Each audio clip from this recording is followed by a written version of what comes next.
तो hi guys, welcome back to our channel. आज हम सभी ओलंपियाड साइंस का बुक समझेंगे जो कि क्लास 7 है और न्यू एडिशन है 25-26 NSO।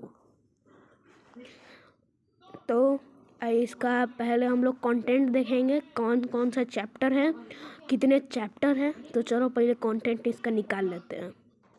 तो ये रहा कंटेंट। इसमें हम लोग पहला चैप्टर आज करेंगे, फिर ये मतलब 11 चैप्टर तक है, सेकंड और लास्ट ये सभी और कभी करेंगे। आज हम लोग फर्स्ट चैप्टर कंप्लीट करेंगे।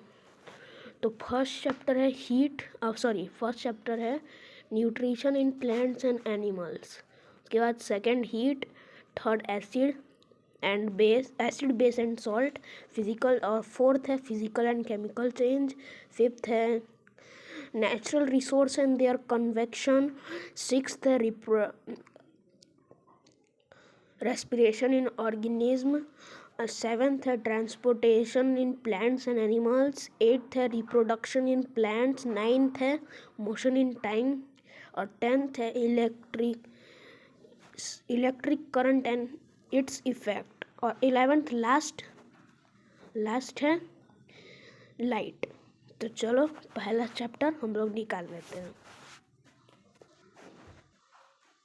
मेरा पहला चैप्टर इसमें बोल रहा है कि read the given paragraph where few words has been italic, यानी कि ये जो वर्ड है इनको पढ़ना है, ये वाले वर्ड्स को। तो इसमें बोल रहा है तो gall bladder secrete bile juice which is stored in liver. हाँ, ये करेक्ट है। और सेकंड है bile break down fat into tiny droplets that can be digested and absorbed।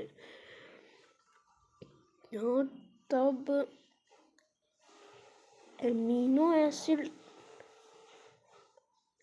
नहीं, हाँ ठीक है। यहाँ पे बाइल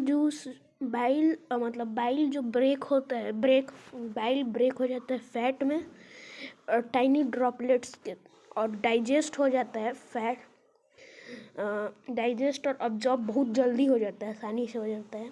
सही बात है।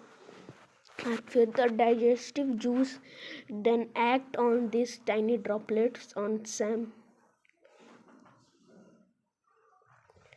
सिंपलर कंपाउंड नोन एज, नहीं, इसमें फैटी एसिड होगा ना कि अमीनो एसिड। तो इसमें हमारा बी नंबर हो सकता है amino acid should replaced as fatty acid. इसका बी आंसर होगा। चलिए अब सेकंड क्वेश्चन की तरफ बढ़ते हैं।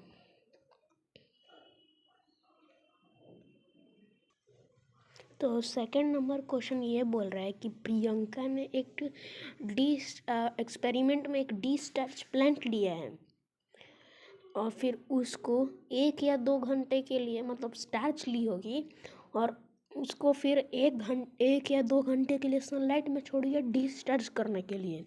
फिर अगर डिस्चार्ज करने के लिए सनलाइट में छोड़िए तो ये बोल रहा है कि एक्स और वाई में स्टार्च टेस्ट करना है, लेकिन एक्स में स्टार्च टेस्ट नहीं हो पा रहा है लेकिन वाई में हम लोग कर पा रहे हैं। ऐसा क्यों? तो एक्स में प्रूफ करना है हम लोगों को, यहाँ पे लिखा हुआ है प्रूफ करना है एक्सपेरिमेंट को कि क्या आखिर क्यों एक्स वाले में नहीं हो पा रहा है, एक्स लीव में स्टार्च टेस्ट नहीं हो पा रहा है। तो क्योंकि यहाँ पे पोटेशियम हाइड्रोक्साइड रखा हुआ है, तो पोटेशियम हाइड्रोक्साइड के कारण यहाँ पे पोटेशियम हाइड्रोक्साइड, क्योंकि कार्बन डाइऑक्साइड को अगर ऑब्जॉर्व कर रहा है, अगर कार्बन डाइऑक्साइड को ऑब्जॉर्व कर लेगा तो ये तो स्टार्च बना ही नहीं पाएगा। इसीलिए इसमें स्टार्च बन नहीं पा रहा है। तो इसका ऑप्शन हो जाएगा carbon dioxide is necessary for photosynthesis. Carbon dioxide necessary होता है फोटोसिंथेसिस के लिए। और कार्बन डाइऑक्साइड क्यों? तो क्योंकि पोटेशियम हाइड्रोक्साइड जो है ये रोक दे रहा है सनलाइट को आने से, मतलब कार्बन डाइऑक्साइड ऑब्जॉर्व ही नहीं कर पा रहा है, मतलब ऑब्जॉर्व कर ले रहा है कार्बन डाइऑक्साइड। तो कार्बन डाइऑक्साइड अगर ऑब्जॉर्व कर ले रहा है तो ये स्टार्च तो बना नहीं पाएगा। और यहाँ पे पूछ रहा है कि स्टार्च कैसे बनेगा, तो यहाँ पे स्टार्च इसीलिए carbon dioxide is necessary for photosynthesis, B number option correct होगा। अब चलता है थर्ड नंबर क्वेश्चन में। तो थर्ड नंबर क्वेश्चन बोल रहा है कि मैच करना है कॉलम्स को, यानी कि साफ साफ कह रहा है कि मैच द फॉलोइंग क्वेश्चन है। तो यहाँ पे जो इंसेक्टिवरस प्लांट तो एकदम कंफर्म है कि ये नेप्थोसिस होगा, नेप्थोसिस। और सिम्बायोसिस होगा राइजोमियम फोर्थ। तो इसका हो सकता है अभी के लिए एक सेकेंड रुक जाइए। यहाँ पे थर्ड नंबर में बोल रहा है partial parasite match the following है। तो पार्शियल पैरासाइटिक प्लांट हो जाएगा मिस्टॉल, थर्ड वाला मिस्टॉल हो जाएगा। और टोटल पैरासाइटिक प्लांट रिफ्लेशिया हो जाएगा। तो यानी कि ए का थर्ड होगा, ए का थर्ड बी और डी में है। फिर टोटल पैरासाइटिक प्लांट हो जाएगा सेकेंड, बी का सेकेंड कि बी नंबर। अभी उसके बाद इंसेक्टिवरस प्लांट हो जाएगा निफ्थोसिस, और तब निफ्थोसिस है फर्स्ट नंबर, सी का फर्स्ट। अब डी का हो जाएगा इंसेक्टिवरस प्लांट राइजोमियम वेक्टस, सी का इंसेक्टिवरस नेप्थोसिस। और डी का सिम्बायोसिस हो जाएगा राइजोमियम। तो डी का हो जाएगा फोर्थ बी में। और फिर ये ई का फिफ्थ हो जाएगा क्योंकि सेप्रोट्रॉप्स पेसोडोमांस है बस। तो यानी कि इसका आंसर हो सकता है बी नंबर इज आंसर। तो अब चलते हैं फोर्थ क्वेश्चन की ओर। तो फोर्थ नंबर के क्वेश्चन में बोल रहे हैं कि study the given Venn diagram and identify x को फाइंड करना है। तो यहाँ पे बोल रहा है कि ऑटोट्रॉपिक मोड ऑफ न्यूट्रिशन और हेटरोट्रॉपिक मोड ऑफ न्यूट्रिशन ये दोनों है, दोनों का कॉम्बिनेशन बोल रहे हैं, दोनों का कॉम्बिनेशन है एक्स, दोनों का कॉम्बिनेशन, क्योंकि ये दो सर्कल एक साथ जॉइंटेड है और ये जो एक्स है यहाँ पे दोनों का कॉम्बिनेशन है, यानी कि ऑटोट्रॉपिक और हेटरोट्रॉपिक दोनों है। तो इसमें हिबिस्कस तो होने वाला नहीं है, कसकटा तो एक हेटरोट्रॉपिक है, ब्रेड मोल्ड भी हेटरोट्रॉपिक है। तो डी नंबर होगा डाइफोनिया आंसर। तो मैं फिर से बता दे रहा हूँ क्योंकि कसकटा जो है इसमें कसकटा एक हेटरोट्रॉपिक है, ब्रेड मोल्ड भी हेटरोट्रॉपिक है, हिबिस्कस एक प्लांट है। तो प्लांट आपको पता ही है कि वो ऑटोट्रॉपिक होता है, लेकिन डाइफोनिया जो है दोनों है, बोथ है। तो इसका बी आंसर होगा। तो ये रहा हमारा फिफ्थ क्वेश्चन यहाँ पे। तो फिफ्थ क्वेश्चन में बोल रहा है कि read the given statement and select the correct option. और स्टेटमेंट 1 इसमें बोल रहा है कि जो स्टेटमेंट 1 और 2 है क्या ये सही है या गलत है, या दोनों ही गलत है या कोई एक सही है। तो स्टेटमेंट 1 बोल रहा है कि रूमिनेंट्स जो होते हैं डाइजेस्ट कर पाते हैं सेल्यूलोज को, तो हाँ ये करेक्ट है स्टेटमेंट 1।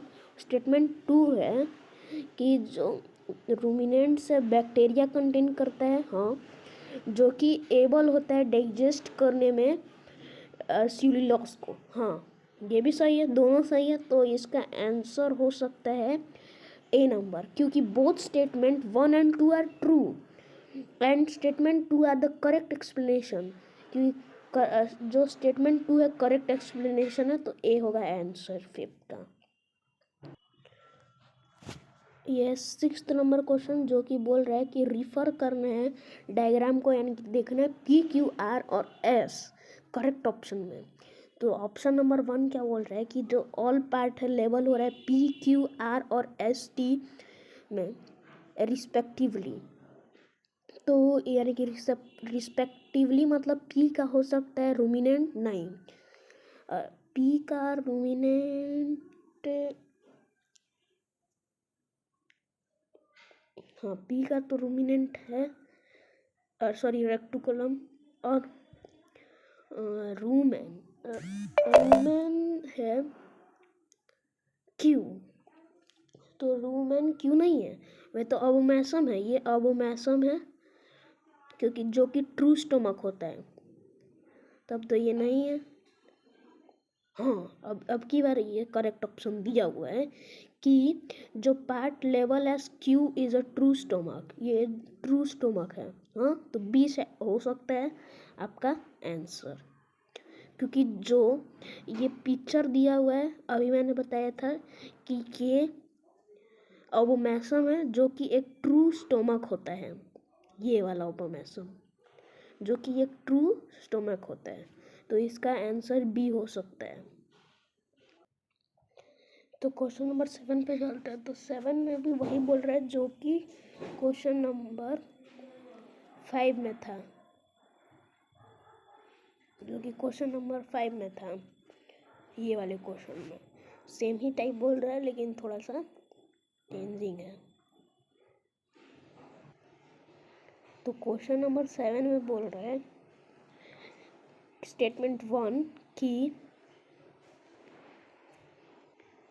स्टेटमेंट 1 बोल रहा है कि जो chemical digestion of food is involve down of the food by chewing and, नहीं केमिकल डाइजेशन, ये क्वेश्चन आपको समझा देता हूँ, मतलब स्टेटमेंट समझा देता हूँ कि जो केमिकल डाइजेशन ऑफ फूड होता है, चीविंग और क्रशिंग कहा जाता है केमिकल डाइजेशन को, नहीं उसको मैकेनिकल डाइजेशन कहा जाता है। तो स्टेटमेंट 1 तो ऐसे साफ साफ गलत है।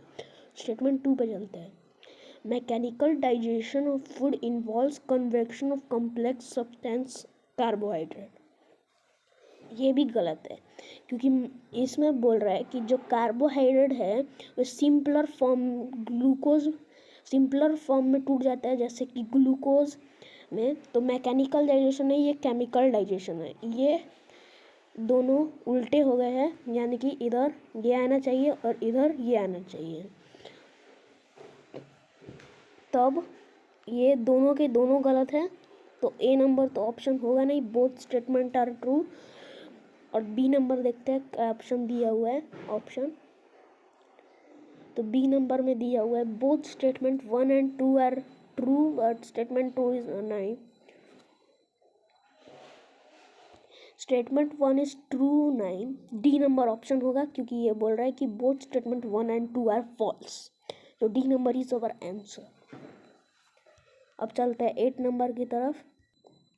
तो 8 नंबर बोल रहे हैं कि जो इसमें डायग्राम दिया हुआ है इसमें से x को फाइंड करना है और उसका करेक्ट फंक्शन बताना है। तो जो x है वो स्मॉल इंटेस्टाइन लग रहा है, और स्मॉल इंटेस्टाइन ओनली सिर्फ ए ऑप्शन में है, तो A option is our correct answer. ये तो ऐसे ही डायरेक्ट पता चल गया। तो अब चलते हैं 9 नंबर की तरफ। चलिए,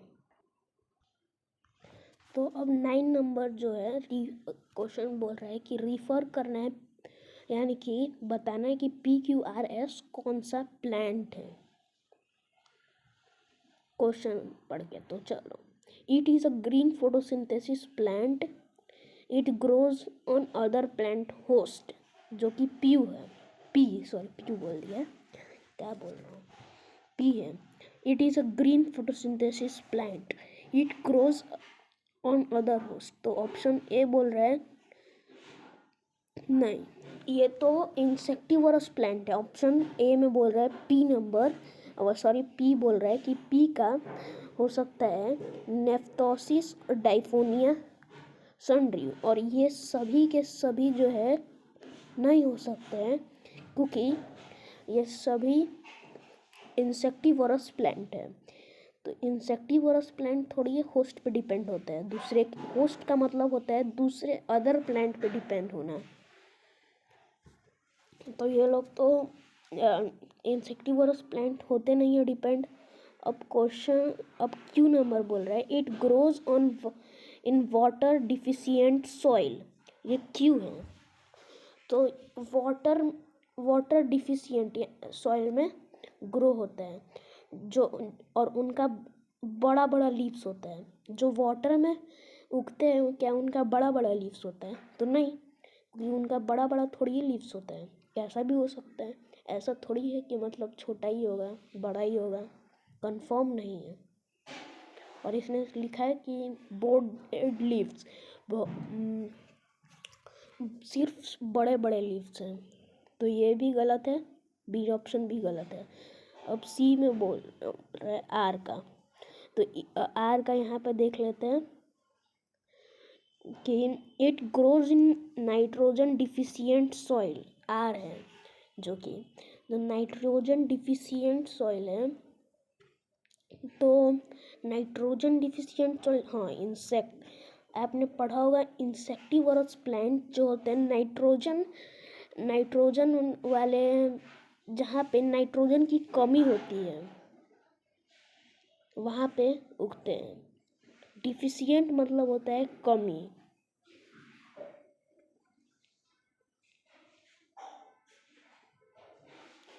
तो नाइट्रोजन की कमी जहाँ पे होती है वहाँ पे ये लोग उगते हैं। तो C option is our correct answer. तो चलते हैं अब 10th नंबर की ओर। यहाँ पे 10 नंबर बोल रहा है कि बटरफ्लाई सक नेक्टर यूजिंग देयर कॉर्डिलेट कॉल्ड, तो इसको प्रोबोसिस कहते हैं। तो फर्स्ट का प्रोबोसिस होगा, इसका ऑप्शन देखते हैं। फर्स्ट का प्रोबोसिस होगा, याद रखिएगा प्रोबोसिस। ऑप्शन देखते हैं हम लोग, ये रहा ऑप्शन। तो ऑप्शन 1 में प्रोबोसिस लिखा हुआ है, तो ऑप्शन 1 अभी ए पे हम लोग देखते हैं, ए पे फोकस चल रहा है। अब एम्यूवा इनगल्फ फूड टाइनी पार्टिकल्स, मतलब जो एम्यूवा होते हैं वो किस प्रोसेस के द्वारा करते हैं? तो ये लोग जो फूड अपने अंदर खींचते हैं, तो ये लोग अपने किस ऑर्गन के द्वारा करते हैं? तो इसका हो सकता है सीरोपोडिया, डी नंबर का ऑप्शन फर्स्ट का। तो फर्स्ट का तो नहीं है, सेकंड का है, तो इसमें पहला भी नहीं होगा, डी भी नहीं होगा। अब बी सी पे देखते हैं। तो बी सी पे तो 4th नंबर का क्वेश्चन है। अब हम लोग चलते हैं थर्ड में। तो थर्ड में है rabbit and squirrel eat their food by, तो कुतर कुतर के खाते हैं। तो कुतरना का होता है फील्ड गोनोइंग होता है। तो थर्ड का, क्योंकि ये इसमें 4th लिखा हुआ है, तो ये भी नहीं होगा हमारे हिसाब से, थर्ड इज आंसर। अब चलते हैं 11 नंबर की तरफ। यहाँ पे 11 नंबर बोल रहा है कि which of the following statement is incorrect, इन सभी में से कौन सा ऑप्शन इनकरेक्ट है? तो इसमें से पहला ऑप्शन हम लोग पहले पढ़ लेते हैं। तो parasitic plants develop special root called, हाँ हेस्टोरिया एक स्पेशल रूट का नाम है जो कि सिर्फ पैरासाइटिक प्लांट्स में होता है। वे लोग होस्ट से उनका न्यूट्रिएंट चुराने में मदद करते हैं। और होस्ट का मैंने अभी आपको बताया था कि होस्ट का मतलब क्या होता है। तो पहला ऑप्शन करेक्ट होगा। अब चलते हैं दूसरे ऑप्शन में। तो दूसरे ऑप्शन में होगा Ingestion is the process of utilizing the absorbed nutrient to produce energy for various body functions. तो नहीं, इसमें बोल रहा है कि जो इजेशन एक प्रोसेस है जो कि अनडाइजेस्टेड फूड को थ्रो आउट करता है अपने बॉडी से, लेकिन इसमें लिखा हुआ है कि ऑब्जॉर्व न्यूट्रिशन को ऑब्जॉर्व करता है और बहुत सारे कामों में इसका हेल्प होता है। तो नहीं, ये तो अनडाइजेस्टेड फूड को थ्रो आउट करता है इजेशन प्रोसेस के द्वारा। तो 2 नंबर तो गलत है। तो अब चलता है थर्ड पे। तो saprotrophs get their nutrition from dead and decaying. हाँ, सेप्रोट्रॉप्स लाइक मशरूम लोग डेड एंड डिकेइंग प्लांट्स हो चाहे एनिमल्स हो, लिविंग ऑर्गेनिज्म पे डिपेंड होते हैं न्यूट्रिशन प्राप्त करने के लिए। तो थर्ड ऑप्शन करेक्ट होगा। तो फर्स्ट और थर्ड ऑप्शन करेक्ट है, तो यानी कि D number is the correct answer. तो अब चलते हैं 12th नंबर पे। तो 12th नंबर बोल रहा है कि इन एक्सपेरिमेंट, एक एक्सपेरिमेंट में जो है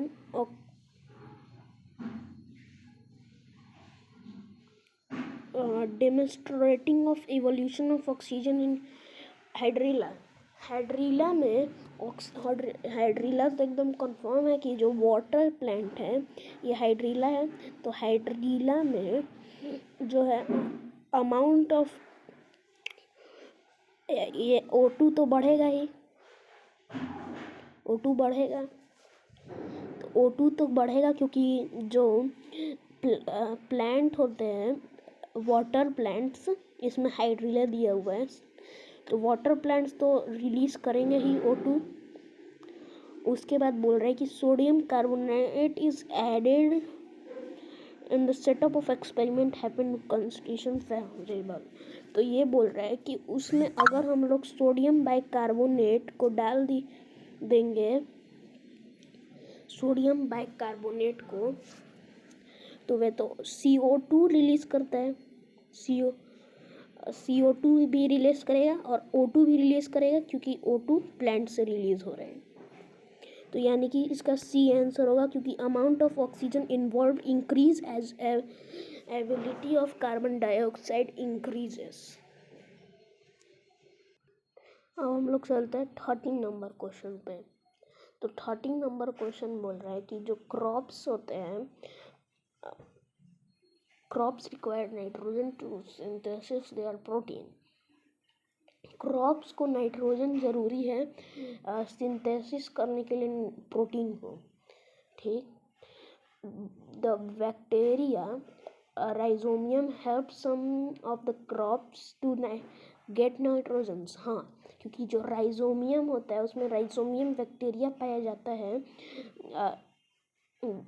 राइजोमियम एक बैक्टीरिया है जो कि रूट नोड्यूल्स में पाया जाता है, वीट ये सब के।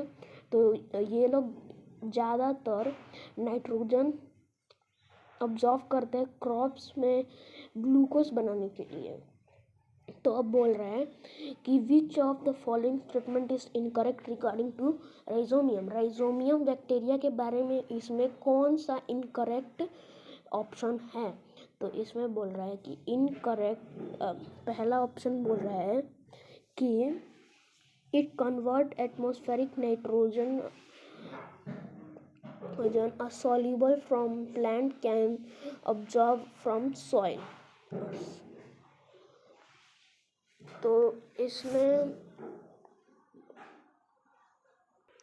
तो ये करेक्ट है, ये इनकरेक्ट नहीं है। इसमें बोल रहा है कि इनकरेक्ट ऑप्शन को चूज़ करना है, तो ये करेक्ट है क्योंकि ये एटमॉस्फेरिक नाइट्रोजन को सॉल्यूबल फॉर्म प्लांट्स में सॉइल की तरह ऑब्जॉर्व कर लेता है। हाँ, बी नंबर गलत है, तो B number is the correct option, क्योंकि ये अपना खाना खुद नहीं बनाते हैं, नाइट्रोजन के हेल्प से बनाते हैं।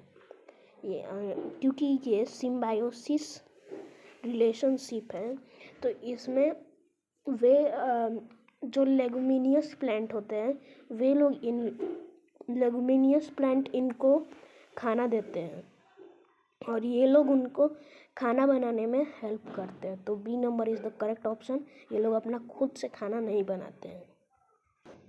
तो अब हम लोग चलते हैं 14 नंबर क्वेश्चन में। तो 14 नंबर क्वेश्चन बोल रहा है कि पहले तो इस टेबल को देखना है। तो फूड मटेरियल्स दिया हुआ स्टार्च, प्रोटीन और फैट और प्लेस ऑफ डाइजेशन। तो स्टार्च डाइजेस्ट होता है मेरे हिसाब से स्टोमक में, हाँ, लेकिन सलाइवरिक एंजाइम माउथ में छोड़ता है। तो यानी कि ए, बी और डी, लेकिन सलाइवरिक एंजाइम जो है माउथ में छोड़ता है।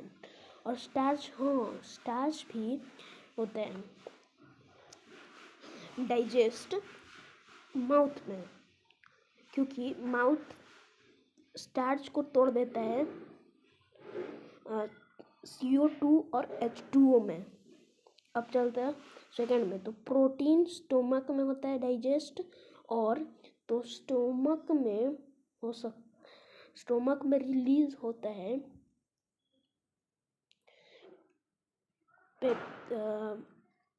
जब अगर प्रोटीन डाइजेस्ट होता है तो पेप्सिन, क्योंकि पेप्सिन डाइजेस्ट कर देता है प्रोटीन को और बना देता है एमिनो एसिड। तो इसका होगा माउथ और पेप्सिन ए नंबर पे अभी चल रहा है हम लोग। क्रेप्सिन भी नहीं होगा।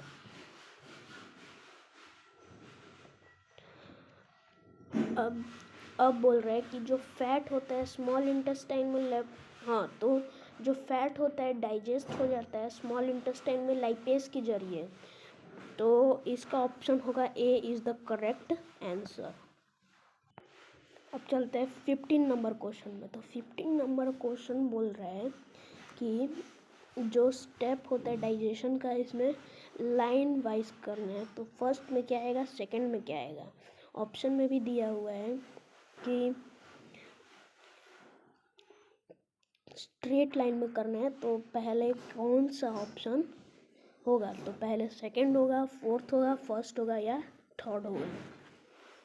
तो चलते हैं पहले हम लोग पहले ऑप्शन की तरफ। तो water and some salt undigested food absorb तो पहले होता नहीं है, पहले इजेशन होता है या फिर स्टार्च का ब्रेकडाउन होता है माउथ में।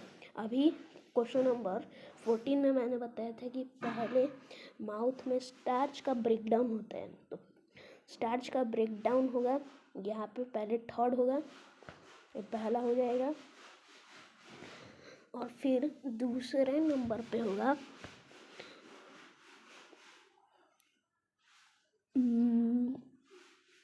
प्रोटीन का डाइजेशन।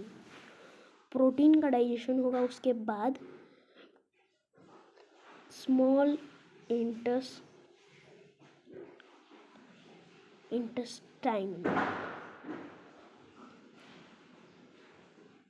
प्रोटीन का डाइजेशन होगा स्टोमक में होगा। तो फिर उसके बाद जाएगा उसके बाद फिर प्रोटीन, कार्बोहाइड्रेट और फैट होगा अब्जॉर्ब स्मॉल इंटेस्टाइन में विली के जरिए अब्जॉर्ब होगा। तो ये हो जाएगा थर्ड नंबर पे, फोर्थ वाला थर्ड नंबर पे होगा। और फर्स्ट वाला वाटर होगा अब्जॉर्ब होता है लार्ज इंटेस्टाइन में। तो इसका होगा डी नंबर आंसर हो जाएगा।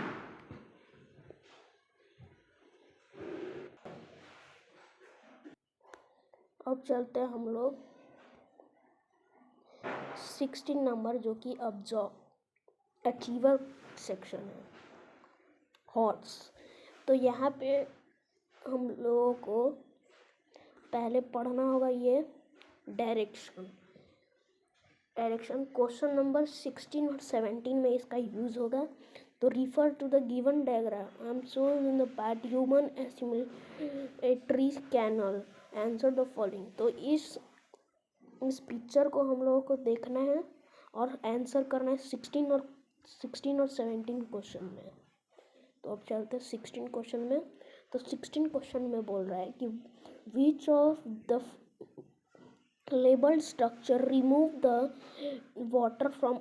मैंने बोला था कि जो लार्ज इंटेस्टाइन में हम लोगों का ऑब्जॉर्व होता है वाटर लास्ट में, तो इसका होगा वाई आंसर। अब चलते हैं 17 नंबर में। 17 नंबर में बोल रहे हैं कि which of the following statement is correct. इसमें से कौन सा स्टेटमेंट करेक्ट है। तो ऑब्जॉर्प्शन न्यूट्रिशन, तो ए नंबर ऑप्शन पहले पढ़ लेते हैं कि absorption of nutrition from digestion में टेक्स प्लेस। तो जो ऑब्जॉर्प्शन ऑफ डाइजेशन है, ऑब्जॉर्प्शन ऑफ न्यूट्रिशन का ऑब्जॉर्ब होता है, मैंने बताया था कि स्मॉल इंटेस्टाइन में होता है। हाँ, तो जेड ये भी करेक्ट है। अब बी नंबर देखते हैं। जो अनडाइजेस्टेड फूड होता है वो पास होता है वाई से।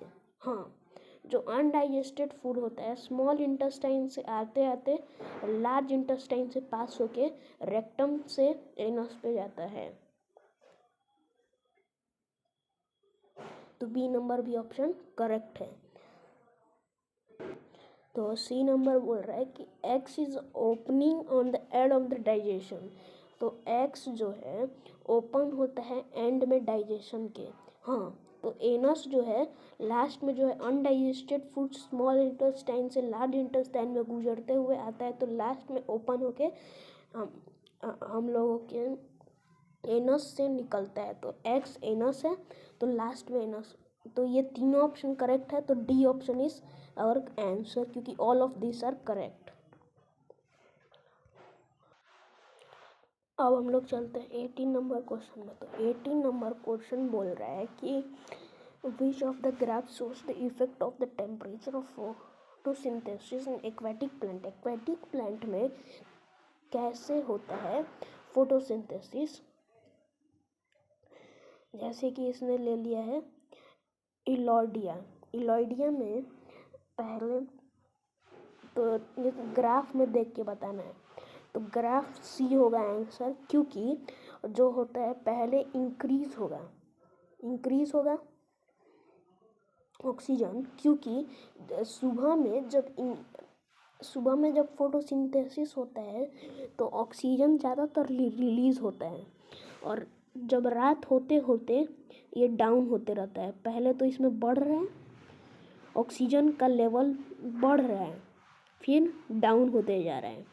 तो ये नाइट की बात बोल रहा है, नाइट में ये डाउन हो रहा है,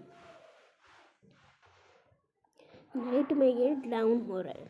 तो नाइट में डाउन क्यों होगा, क्योंकि ये लोग CO2 छोड़ते हैं। तो CO2 थोड़ी ऑक्सीजन बढ़ेगा, ये तो CO2 ना बढ़ेगा। तो इसका आंसर सी आंसर हो जाएगा। 18 नंबर भी कंप्लीटेड। अब चलते हैं हम लोग 19 नंबर क्वेश्चन में। तो इसमें बोल रहा है कि given diagram shows the detached variegated leaves partially. तो इसमें से जो है ये वेरिएटेड लीव्स है, जो कि रेड और ग्रीन दोनों कलर के होते हैं। रेड,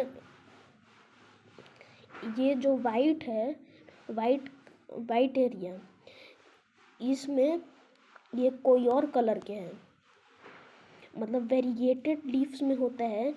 ये लोग ग्रीन भी होते हैं, ये वाले लीव्स ग्रीन कलर के भी होते हैं और भी दूसरे कलर्स के भी होते हैं। तो इसमें जो बोल रहा है कि वाइट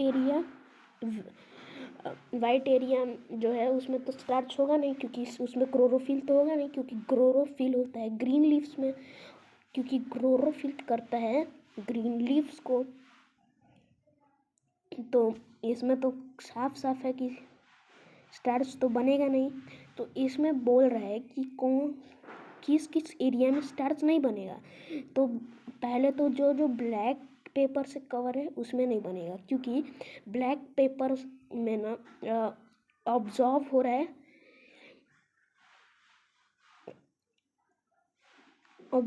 है लाइट। तो अगर मतलब कवर हो जा रहा है ब्लैक पेपर से, तो ब्लैक पेपर से अगर कवर होगा तो आखिर उसमें सनलाइट पहुंचेगा कैसे? सनलाइट तो पहुंचता है नहीं, तो सनलाइट के बिना आखिर होगा कैसे फोटोसिंथेसिस?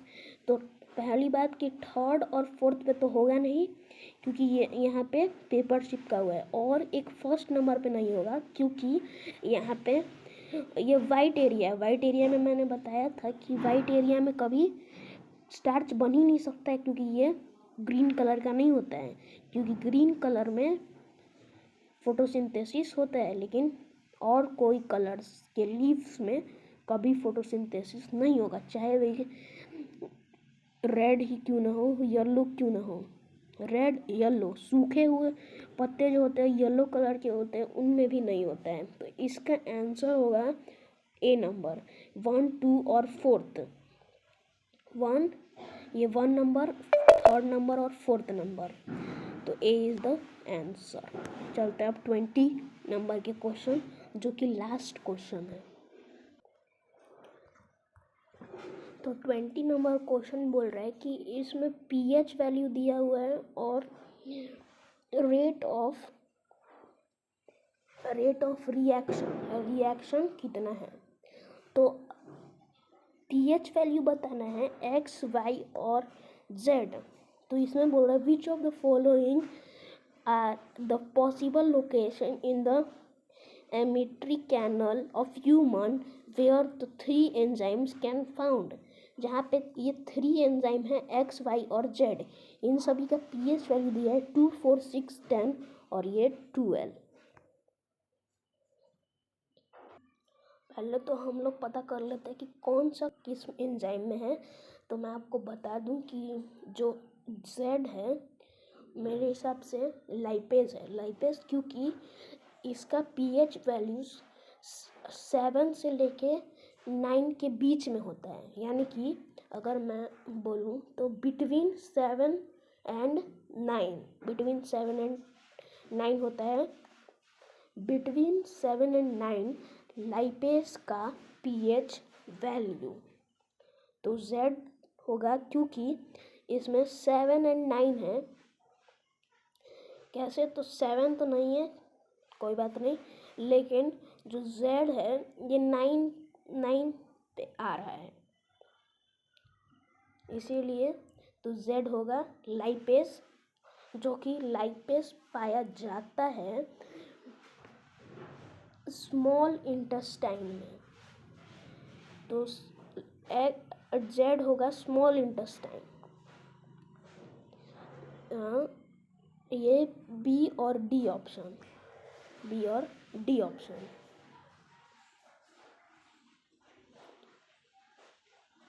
अब बी और डी ऑप्शन हो रहा।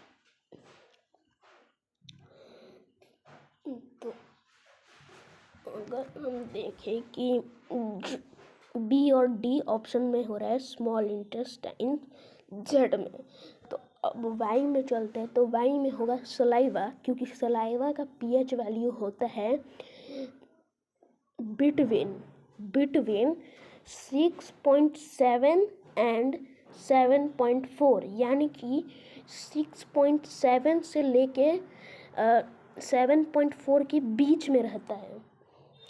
तो सलाइवा इसमें वाई है, क्योंकि यहाँ पे जो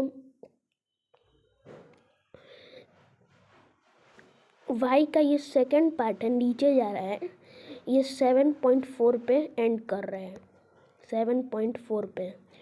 तो वाई होगा सलाइवा, जो कि माउथ में पाया जाता है। तो माउथ और स्मॉल इंटेस्टाइन। तो वाई होगा स्मॉल इंटेस्टाइन और माउथ। अभी हम लोग डी ऑप्शन पे हैं। और अब बचा है लास्ट स्टोमक।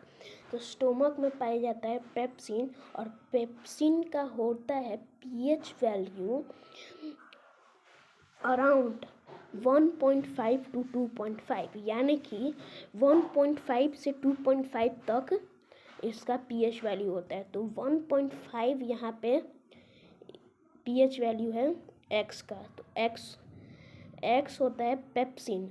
तो पेप्सिन का पीएच वैल्यू है पेप्सिन का पीएच वैल्यू, जो कि पेप्सिन स्टोमक में पाया जाता है, तो पेप्सिन का पीएच वैल्यू है 1.5 से 2.5 तक। तो इसका आंसर डी होगा आंसर। तो बाय बाय। अब अगली बार हम लोग सेकेंड चैप्टर स्टार्ट करेंगे। तो ये चैप्टर हमारा कंप्लीट हो चुका है। तो मिलते हैं नेक्स्ट वीडियो में। अगली बार हम लोग सेकेंड चैप्टर को समझेंगे। तो बाय बाय।